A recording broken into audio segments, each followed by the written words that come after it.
Breaking news today. Please subscribe and then check notification box to get all breaking news alerts. In the wake of recent national tragedies, liberals in Washington, D.C., and the media have been calling for more gun control.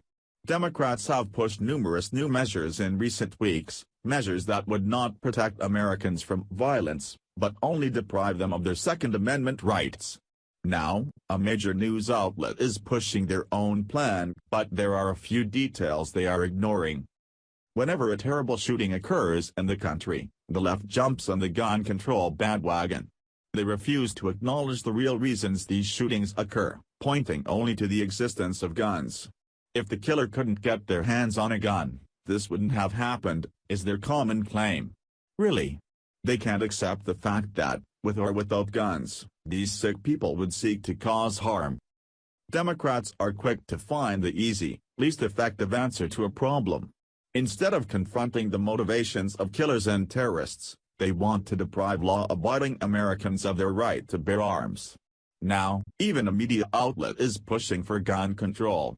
ABC News openly endorsed a law that would allow the government to march into your home and take your weapons, even if you're not there.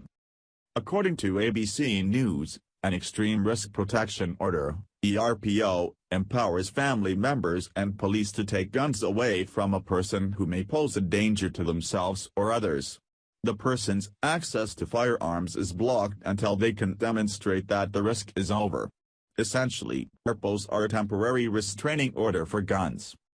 That law would legalize firearm confiscation orders like those in Washington state.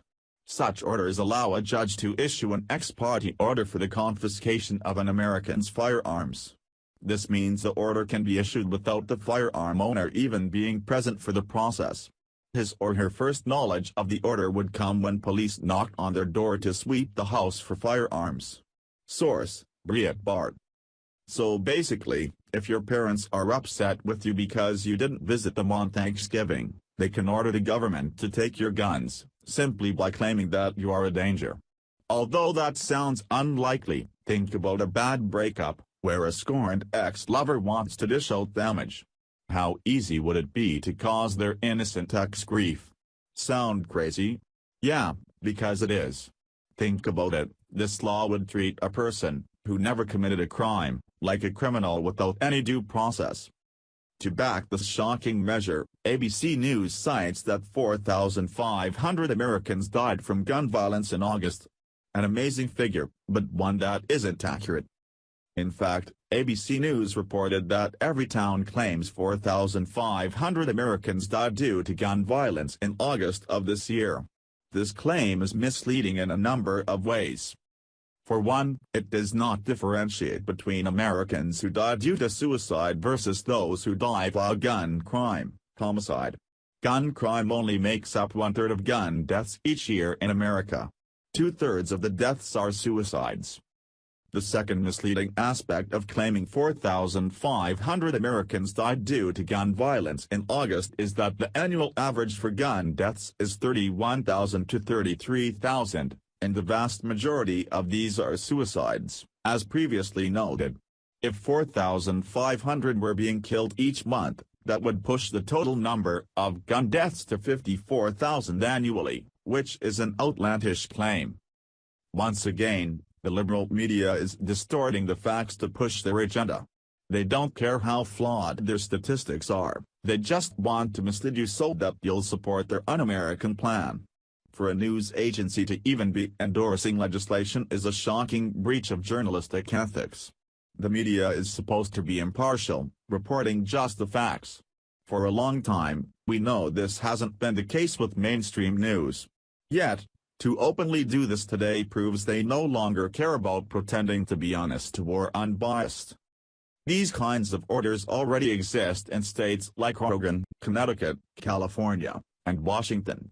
However, experts have proven that, despite the massive regulation in these states, violent criminals can still always get their hands on guns.